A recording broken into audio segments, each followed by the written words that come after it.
ঘটনা তো হয়েছিল, আমি তো জানি না এটা কিটা হয়েছে। আমি তো বাসাতে আসলাম না, আমার মা বৌদি দুইটা বাচ্চা আমার আছে থাকার অবস্থায় আমি আসলাম টাউনে আইছি আমার এক ননদের বাড়ি।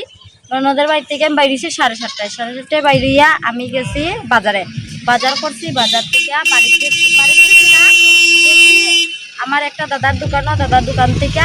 এরপরে এখান থেকে গেছি বাড়িতে যাইতাম পারছি না। আমার বৌদি ফোন করিয়া কইছে যে রূপালী এই ঘটনা আমার গড় আইয়া আমরা গড়াইয়া বাঙ্গিলার। আমি কইছি কে ভাঙছে এই অবস্থা কোয়া অবস্থায় তান্ডে তার কাছ থেকে মোবাইল হারিয়া নিয়া তান্ডে মারধর করছেন। তাই নিজে 7 মাসের প্রেগনেন্ট মারধর করছেন। করার পরে এরপরে তাই কিতা করছেন তারা আমার গরুর বাইঙ্গা তারপরে তো তারা গেছেন গিয়া ও তো আসিল আমরা গ্রামের মহিলা হয়েছেন তোমার 4-5 জন আর পুরুষ লোক 3 জন 4 জন। তার নাম নাম হয়েছে একজনের নাম হয়েছে রিঙ্কি বাইনা, রেখা বাইনা, আর হয়েছে তার মার নাম হয়েছে কিতা জানি সবিতা বাইনা, আর তার মেয়ে 3টা আছিল ছোট ছোট। এটা ওই বাংছে তার জামাইয়ের নাম হয়েছে, জামাইয়ের নাম আমার সঠিক মনে নাই, কাগজও লেখা আছে জামাইয়ের নাম।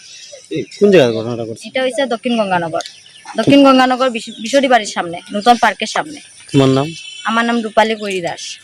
তুমি এমনি কি করো? আমি তো এমনি কি করি, কাপড়ের বিজনেস করি, কাপড় এমনি বাড়ি করে বেচা করি।